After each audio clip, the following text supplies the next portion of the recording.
दोस्तों, अगर आप खुद को बहुत कमज़ोर व लाचार पा रहे हैं, कुछ करने की सोच रहे हैं पर कर नहीं पा रहे हैं, या यूँ कहें कि अभी आपके अंदर आत्मविश्वास की कमी है और हर जगह आपको असफलता का ही मुंह देखना पड़ रहा है, तो आपको जीवन में एक बार सच्चे कहानी को जरूर सुनना चाहिए। यह आपको सिर्फ सफल ही नहीं बनाएगी, बल्कि यह आपके अंदर के आत्मविश्वास को जगा देगी। और आपको भी पता है कि दुनिया में कुछ बड़ा करने के लिए, कुछ बड़ा हासिल करने के लिए, कुछ बड़ा बनने के लिए हमारे आत्मविश्वास का बड़ा होना बहुत ज़्यादा ज़रूरी होता है। तो दोस्तों, आप इस वीडियो को एक बार लास्ट तक ज़रूर देखिएगा। इसमें आत्मविश्वास बढ़ाने के नियम के बारे में आपको पता चलेगा, जो कि आपको सफल होने में बहुत ज़्यादा मदद करेंगी। आपने बहुत से वीडियो देखा होगा, पर एक बार इस वीडियो को अंत तक जरूर देखें। आप इस वीडियो से बहुत कुछ सीखेंगे जो आपके लाइफ में बहुत परिवर्तन लाएगा। तो चलिए कहानी शुरू करते हैं। चीन के समय में निरंजना नदी के किनारे बसे एक गांव में हेमू नाम का एक नौजवान युवक रहता था। आपकी जानकारी के लिए बता दूं, निरंजना नदी के पास में एक वट वृक्ष है। उसी के नीचे बैठकर महात्मा बुद्ध को ज्ञान की प्राप्ति हुआ था। दोस्तों, उस समय शिक्षाएं आश्रम में दी जाती थी। उस समय की दी हुई शिक्षाएं आज के समय में बिल्कुल फिट बैठती हैं। हेमू का बचपन बहुत अच्छा गुजरा। धीरे धीरे वह बड़ा भी होने लगा। कहते हैं ना, जब जिम्मेदारियां का बोझ सर पर आता है तो हमारी असली परीक्षा होती है। बचपन में माता पिता का हाथ हमारे सर पर होता है तो हमें कुछ पता नहीं चलता है, लेकिन जब खुद कमाना पड़ता है तभी हमारे असली संघर्ष और हिम्मत की पहचान होती है। हेमू भी बड़ा हो गया था, कमाने लायक हो गया था। बारिश का मौसम था, हवा भी खूब तेज चल रही थी और ओले भी पड़ रहे थे। हवा इतनी तेज बह रही थी कि ऐसा लग रहा था कि वह पेड़ों को उखाड़कर अपने पास बहा ले जाएगी। हेमू के घर पर 2 बैल थे। बैलों के द्वारा ही उनकी खेती बाड़ी का कामकाज चल रहा था, लेकिन आंधी और वर्षा इतनी तेज थी कि बारिश में बैल भीग रहे थे। हेमू की माता ने भीग रहे बैलों को छांव में लाने के लिए जैसे ही बाहर निकली, वैसे ही वो फिसल कर गिर पड़ी। उनकी कमर टूट गई। फिर उसकी माँ ठीक से चल नहीं पाई। बहुत सारे पैसे उनकी इलाज में खर्च हो गए, फिर भी खास असर नहीं हुआ। धीरे धीरे समय बीतने लगा। हेमू की माँ अब ज़्यादातर अपने बिस्तर पर ही लेटी रहती थी। हेमू नौकरी की तलाश में, कामकाज की तलाश में घर से बाहर निकल गया, क्योंकि अब उसे पैसों की ज़रूरत थी। तभी तो घर का काम आसानी से चल सकता है। कामकाज की तलाश में वह घर से बाहर निकल पड़ा। जो पैसे वह लेकर निकला था वह सब 1-2 दिन में खत्म हो गए। हेमू को कई जगह पर काम भी मिला, पर वह कुछ दिनों ही वहां पर टिक पाता। उसके काम को करने की तरीके की वजह से उसके मालिक असंतुष्ट हो जाते थे और उसे नौकरी से निकाल देते थे। ऐसा उसके साथ हर जगह हुआ। वह जहां जाता कुछ दिन नौकरी करता और फिर वहां से निकाल दिया जाता था, क्योंकि वह ठीक ढंग से कोई काम नहीं सीखा था। कई कमियां थी उसमें। हेमू को यह समझ में आ चुका था कि कुछ कमी है मुझ में, जिसकी वजह से वो हर जगह से भगा दिया जाता था। अब उसे ज़रूरत थी एक ऐसे गुरु की जो उसे सही मार्ग दिखा सकें, क्योंकि ऐसे समय में कोई सही मार्ग दिखा जाता है तो इंसान की जिंदगी संवर जाती है, क्योंकि ये मुश्किल भरे वक्त होते हैं। ऐसे में इंसान को बहुत ही संभलने की ज़रूरत होती है। हेमू हताश, निराश, परेशान होकर एक बगीचे में बैठा हुआ था। तभी उसे वहाँ कुछ बौद्ध भिक्षु अपने बर्तन में भिक्षा पात्र लेकर गांव से लौट रहे थे और वे लोग आश्रम की तरफ जा रहे थे। जब हेमू उन सबको देखता है तो वो उनका पीछा करने लग जाता है। पीछा करते करते वह भी उनके साथ आश्रम में पहुंच जाता है। जब आश्रम के कुछ बच्चों ने हेमू को देखा तो उन्हें लगा कि यह चोर है। वे लोग चिल्लाने लगे कि आश्रम में चोर घुस गया है। तभी कुछ बच्चे दौड़कर उसे पकड़ लेते हैं और आश्रम में लाते हैं। वह हाथ जोड़कर उन सभी से प्रार्थना करने लग जाता है और कहता है कि हे महात्मा, मैं कोई चोर नहीं हूँ। मैं जिंदगी से हारा हुआ एक इंसान हूँ। मेरी जिंदगी में कुछ भी बचा नहीं है। मेरी एक माँ है, उसकी कमर टूट गई है और वह बिस्तर पर लेटी रहती है। उसके इलाज में बहुत सारा पैसा खर्च हो गया और कुछ ही खेती बची थी जिसे पिताजी ने बेच दिए। मैं पैसे कमाने के लिए काम की तलाश में इधर उधर भटक रहा हूँ। मैं जहाँ कहीं भी जाता हूँ नौकरी से निकाल दिया जाता हूँ। मैं पूरी कोशिश करता हूँ कि मैं अपना 100% दे सकूँ, पर पता नहीं क्या हो जाता है कि जहाँ मैं जाता हूँ वहाँ कुछ दिनों बाद मेरा मालिक मुझसे नाराज हो जाता है और मुझे वहाँ से काम से निकाल देता है। इतना कहकर हेमू रोने लगा। दोस्तों, ऐसे बुरे वक्त में कौन नहीं रोएगा। तभी उस आश्रम के प्रधान भिक्षुक वहां पहुंच जाते हैं। वह सभी को हटने का आदेश देते हैं और उस हेमू के पास पहुंच जाते हैं और उसकी परेशानियों को समझते हैं। प्रधान भिक्षु उस युवक की परेशानियां बड़े ही ध्यान से सुनते हैं। प्रधान भिक्षु उस युवक से कहते हैं कि बेटे, तुम रो नहीं, तुम 10 दिनों तक कहीं नहीं जाओगे। इन 10 दिनों में तुम्हारी पूरी जिंदगी बदल देंगे। तुम्हारा खोया हुआ आत्मविश्वास लौट आएगा। लेकिन तुम इन 10 दिनों में मैं जो भी काम करने को कहूँगा वह तुम्हें करना पड़ेगा। अगर तुम 10 दिनों में मेरी बात मान गए तो तुम्हें पाने के लिए लोग तरस जाएंगे और तुम जिंदगी में बहुत ही आगे चले जाओगे। बस तुम्हें 10 दिनों तक यहीं रुकना है और जो कहूँगा, जैसा मैं कहूँगा वैसे तुम्हें करना है। अगले 2 दिनों तक भिक्षु उसे पौधों में पानी भरने के लिए काम देते हैं। वह पौधों में पानी भरता है और उसके काम को प्रधान भिक्षु देखते हैं। फिर प्रधान भिक्षु अगले 2 दिनों तक उसे भिक्षा मांग कर लाने को कहते हैं। वह गांव जाता और भिक्षा मांग कर लाता। इसी तरह 5 दिनों तक वह बौद्ध भिक्षु हेमू को देखते हैं और उसकी क्रिया विधि को देखते हैं। वह किस तरीके से काम करता है, उसके कामों में क्या कमी है, यह सब वह प्रधान भिक्षु देखते रहते हैं। पर हेमू को इस बात का अंदाजा नहीं होता है कि प्रधान भिक्षु उसकी क्रिया विधि पर नजर रख रहे हैं। 5वें दिन शाम को प्रधान भिक्षु हेमू से कहते हैं, अगले दिन तुम सुबह नदी में स्नान करने के बाद हमारे पास आ जाना। अब हम तुम्हें कहीं नहीं भेजेंगे। हेमू जैसे तैसे उस आश्रम में उस रात सो जाता है और सुबह उठते ही नदी के पास जाता है और वहां पर स्नान करने के बाद वापस उस प्रधान भिक्षु के पास पहुंच जाता है। वह भिक्षु को प्रणाम करता है और उनके पास बैठ जाता है। हेमू कहता है, महात्मन, 5 दिन बीत गए हैं पर आपने अभी कोई ज्ञान नहीं दिया है, कोई बात नहीं बताए। अब 5 ही दिन बचे हैं। अब मुझे फिर से वही ठोकर वाली जिंदगी जीने को मिलेगा, क्योंकि 5 दिनों तक मुझे इस आश्रम में खाना तो आसानी से मिल गया। आश्रम के खाने को वो खाकर अपना पेट आसानी से भर लेता था, पर 5 दिनों बाद उसकी चिंता फिर से बढ़ने लगी।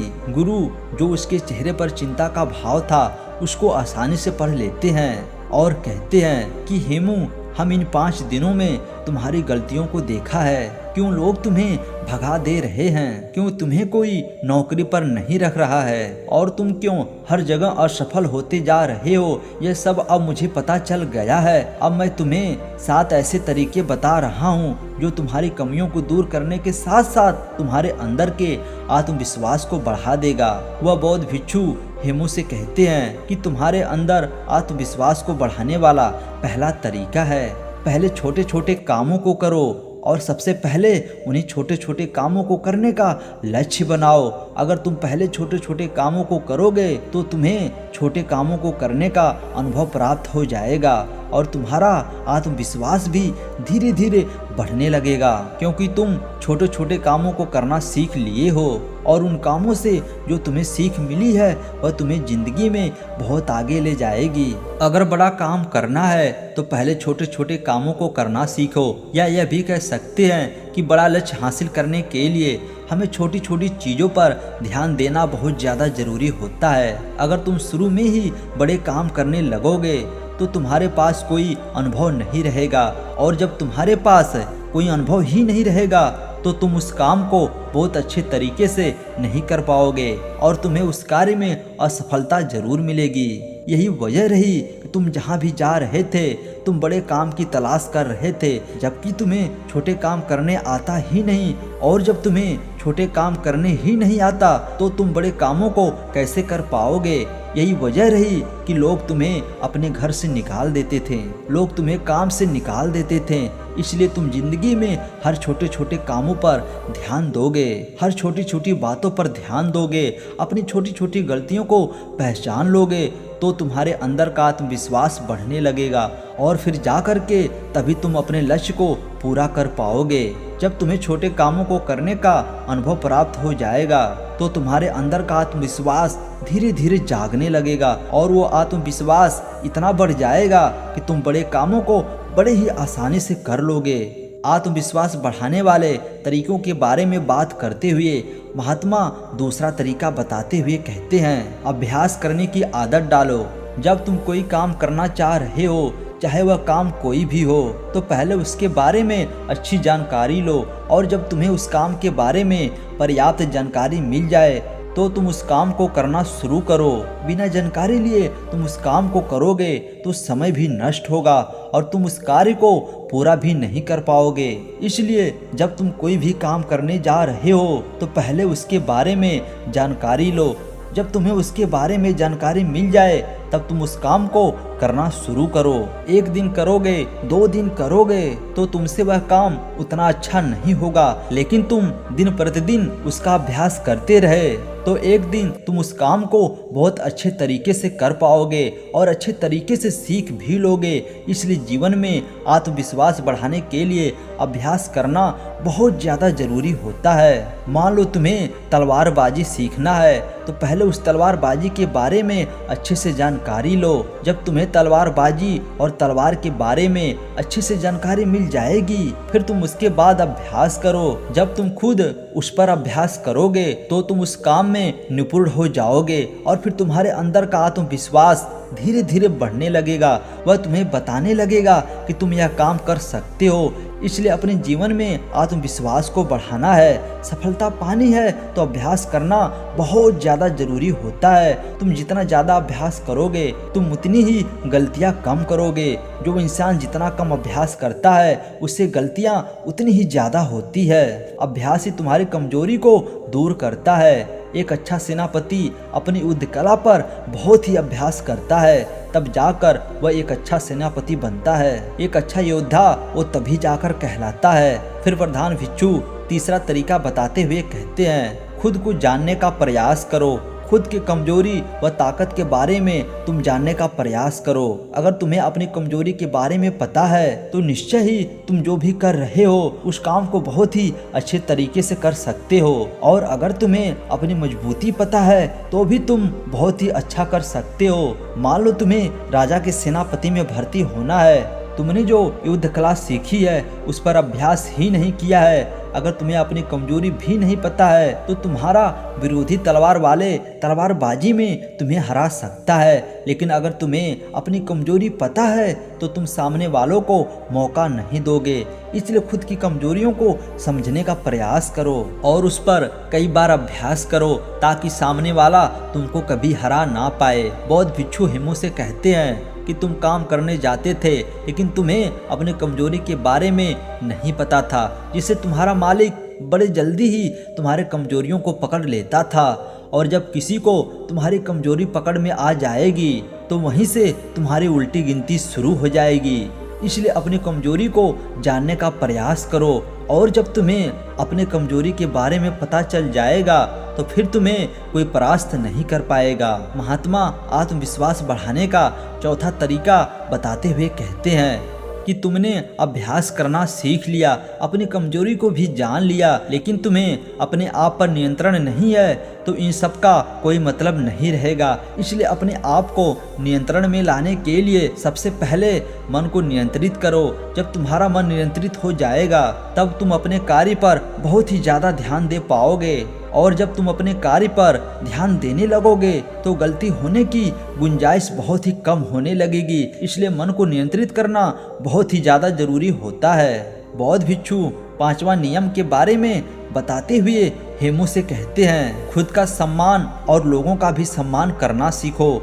जो भी तुम्हें उपलब्धि मिली है तुम्हें उसमें सम्मानित महसूस करना चाहिए। तुम्हें खुद पर गर्व होना चाहिए कि मैंने इस काम को कर लिया है। जब तुम्हें खुद पर गर्व होगा तो तुम्हारा आत्मबल, तुम्हारा आत्मविश्वास बढ़ने लगेगा और जब तुम्हारा खुद पर आत्मविश्वास बढ़ने लगेगा तो तुम्हारे लिए कोई भी काम करना असंभव नहीं लगेगा।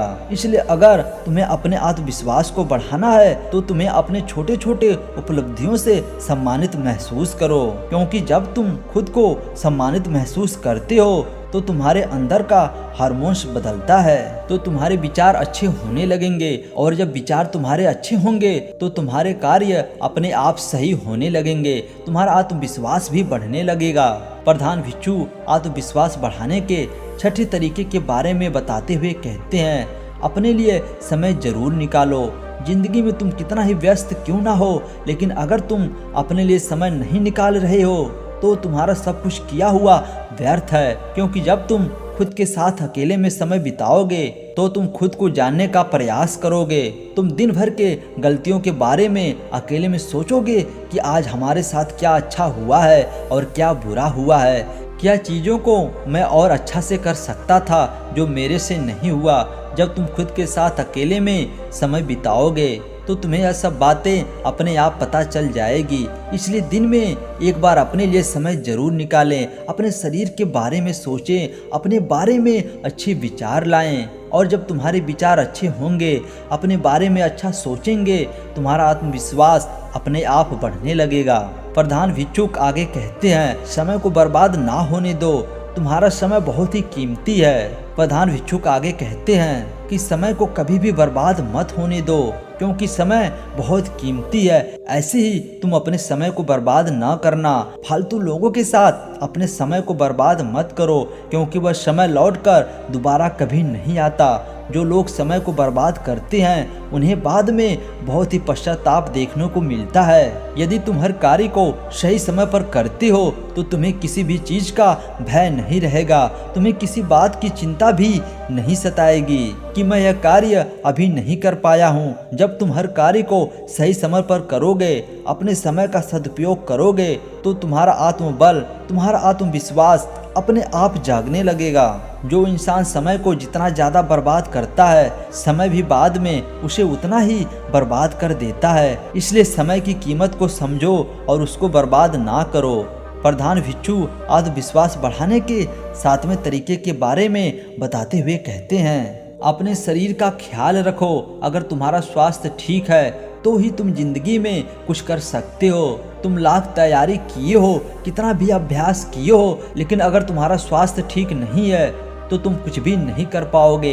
इसलिए अपने स्वास्थ्य पर ध्यान देना बहुत ही ज़्यादा जरूरी होता है। इसके लिए तुम प्रतिदिन योगा, आसन और व्यायाम करो। ध्यान मुद्रा में प्रतिदिन बैठने का प्रयास करो। योगासन हमारे शरीर को स्वस्थ रखता है, और जब हमारा शरीर स्वस्थ रहता है तो ही हमारे मस्तिष्क में अच्छे विचार उत्पन्न होंगे, और जब हमारे मस्तिष्क में अच्छे विचार उत्पन्न होंगे तो हम अपने कार्य को और बेहतर तरीके से कर सकते हैं। हमारे सोचने समझने की क्षमता बढ़ती है, जिससे हम अपने कार्य को बहुत ही अच्छे तरीके से कर सकते हैं। दोस्तों, बौद्ध भिक्षु हेमू से कहते हैं कि हेमू, अगर तुम मेरी इन 7 बातों को अपने जीवन में अपनाते हो तो तुम्हें जीवन में आगे बढ़ने से कोई नहीं रोक सकता है, क्योंकि तुम्हारा आत्मविश्वास तुम्हें सफलता जरूर दिलाएगा।